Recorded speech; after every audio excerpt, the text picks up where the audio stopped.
हैदर साहब, भले ही मेरे अब्बू आपको इस घर से ना निकाल पाए, लेकिन मैं आपको इस घर से निकाल रही हूँ। मैं यहाँ से जाने के लिए नहीं आया हूँ।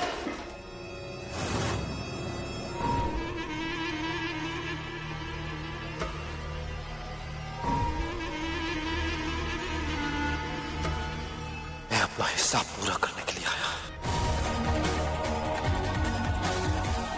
और इतने बरसों का हिसाब पूरा करने में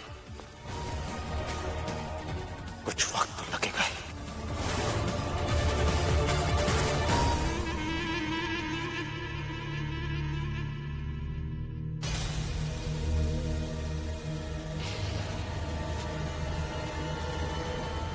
अम्मी, मैं ले जाता हूँ ना सारा मौसी को, दिखा दूंगा उन्हें गुड़िया की फैक्ट्री, पास ही तो है। ठीक है हैदर बेटा, ले जाओ और जल्दी वापस आना। ठीक है अम्मी।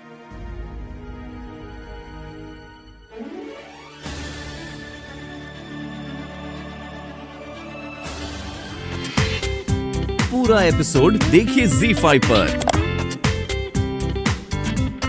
हैदर, तुम और जोया यही रुको, मैं अभी आई। जी।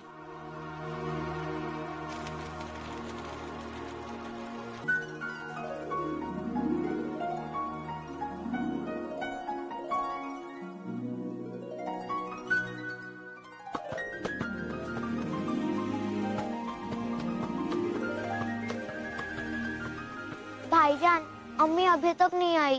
फिक्र मत कर चुटकी, आ जाएगी। चल कैच कैच खेलते हैं।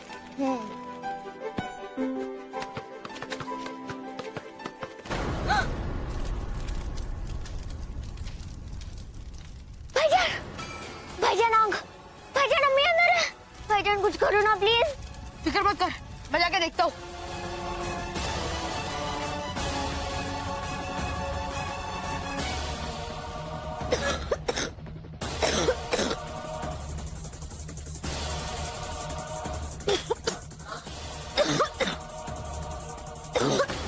तुम्हें उसे मारने की क्या जरूरत थी रजिया?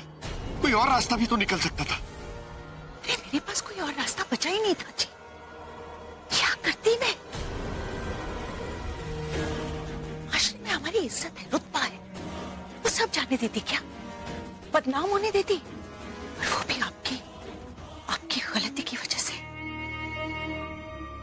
खैर, जो हो गया सो हो गया, लेकिन तुम्हें पूरा यकीन है कि इस सच्चाई का किसी को पता नहीं चलेगा? किसी को भी नहीं। राशिद मियां तो हमेशा यही सोचते रहेंगे कि हमारे कहने पर उन्होंने काम किया। इस बात का तो उन्हें कतई अंदाजा नहीं है कि हमने उन्हें फैक्ट्री में आग लगाने को क्यों कहा। और ना ही उन्हें इस बात की खबर है कि अंदर एक लाश थी। आपके और उस औरत के ताल्लुकात थे, इस बात की किसी को खबर नहीं होगी। और ना ही कभी किसी को यह पता चलेगा कि उस औरत का कत्ल मैंने किया। अम्मी! अम्मी! अम्मी कहाँ?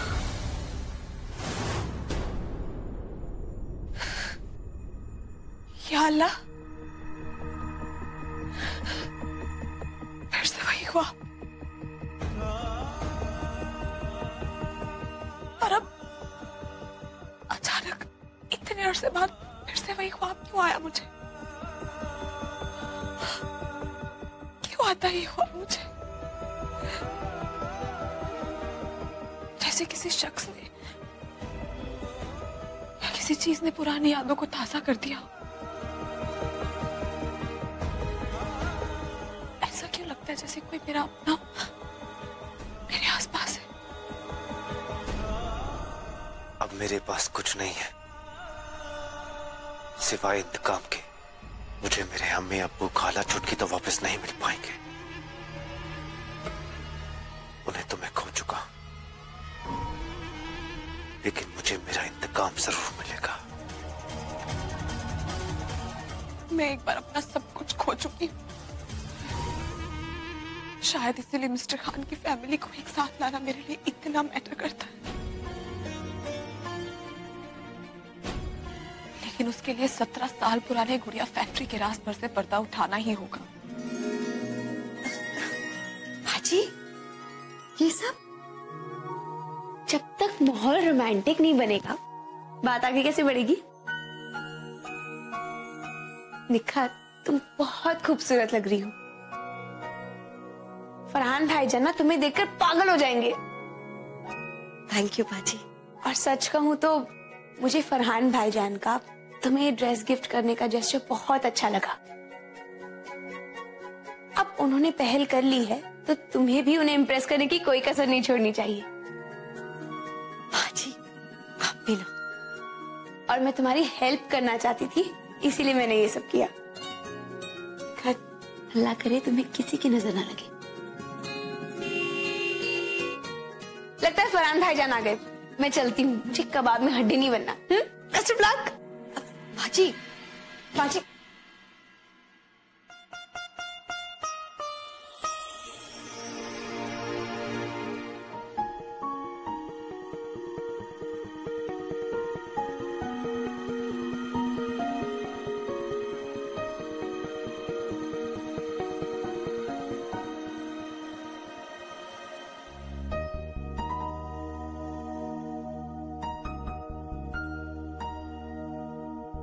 तुम बहुत खूबसूरत लग रही हो निखत।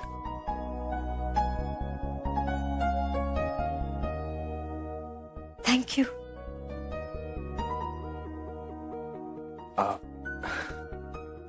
ये सब फरहान, क्या आज हम एक साथ अकेले डिनर कर सकते हैं?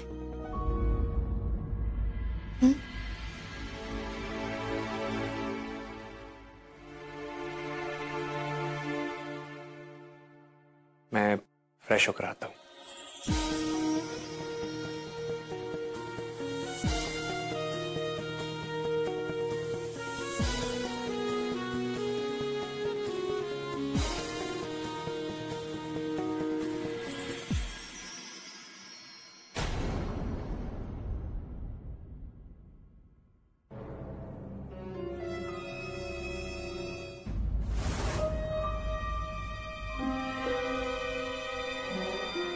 तो मैंने ढूंढे ही नहीं।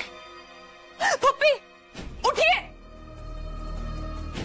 सोया, क्या हुआ? फिर से बुरा ख्वाब देखा क्या? पुप्पी, मुझे पता चल चुका है कि पेपर्स कहाँ हैं। पुप्पी, हमने मुमानी के रूम में तो पेपर्स ढूंढे ही नहीं। मुमानी के रूम में? लेकिन तुम वहां जाओगी कैसे? वहां जाने की तुम्हें परमिशन थोड़ी मिलेगी।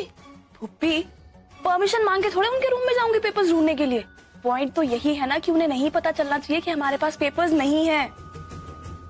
एक्चुअली क्या है ना पुप्पी, बहुत दिमाग वाला काम है, बहुत इंपॉर्टेंट है ना, इसलिए ये काम टिपिकल जोया स्मार्टनेस से किया जाएगा। व्हाट? अब ये टिपिकल जोया स्मार्टनेस क्या है? ओके, आप रहने दीजिए। निखत, रिलैक्स, अब डरने की कोई जरूरत नहीं है। देखो, सब ठीक है। चल, आ जाओ। नहीं फरहान, आप लोग चाहे कुछ भी कहे, कुछ भी समझे, लेकिन जो कुछ भी हुआ है वो बहुत अजीब था। और मैंने किसी को देखा था, वो घुंघरू, ये दुपट्टे का चलना एक इशारा है, गुस्से का, नफरत का। अब मेरी खुशियों को नजर लग चुकी है। निखत, तुम ऐसी बातें क्यों सोच रही हो? और कौन सी घुंघरू की बात कर रही हो तुम? आखिर तुम्हारी खुशियों पर किसकी नजर लग सकती है निखत? समीरा की। समीरा की रूह मेरे पीछे पड़ गई है और मैं सच कह रही हूं, वो नहीं चाहती कि मैं आपकी जिंदगी में रहूं। नहीं चाहती, वो नहीं चाहती।